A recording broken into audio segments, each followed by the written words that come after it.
Vemulawada municipality పరిధిలోని తిప్పాపూర్లో ఉద్రిక్తత చోటు చేసుకుంది.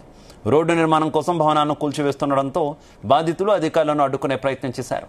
పరిహారం ఇచ్చిన తర్వాతే పనులు చేపట్టాలని బుల్డోజర్ల ముందు బైఠాయించారు. దీంతో పోలీసులు వారిని బలవంతంగా అక్కడి నుంచి తరలించారు. వేములవాడ మూలవాగుపై నిర్మిస్తున్న రెండో వంతెన ఇరువైపులా భూసేకరణ నిమిత్తం ఇప్పటికే నోటిఫికేషన్ జారీ చేశారు. దాదాపు 30 మంది భూ నిర్వాసితులకు ఎలాంటి పరిహారం ఇవ్వకుండానే ఆదివారం అర్ధరాత్రి తక్షణమే ఖాళీ చేయాలంటూ అధికారులు హుకుం జారీ చేశారని బాధితులు ఆరోపిస్తున్నారు. తిప్పాపూర్లో గల ఇండ్లను, దుకాణాలను జేసీబీలతో అధికారులు తొలగిస్తున్నారు. అక్రమంగా తన ఇంటిని కూల్చివేస్తున్నారని బాధితులు ఆందోళన వ్యక్తం చేస్తున్నారు. మరోవైపు బాధితులు బిల్డింగ్ పైన ఓర్జింగ్ ఎక్కి నిరసన చేపట్టారు.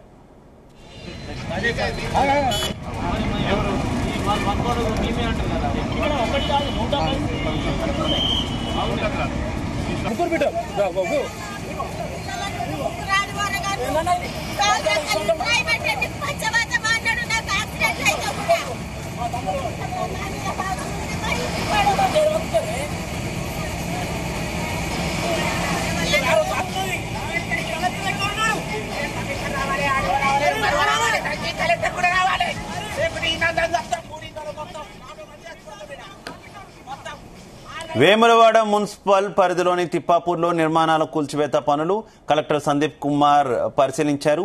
అధికారులకు పలు సూచనలు చేశారు. ఈ సందర్భంగా నిర్వాసితులు తమ సమస్యలను కలెక్టర్ దృష్టికి తీసుకువెళ్లారు.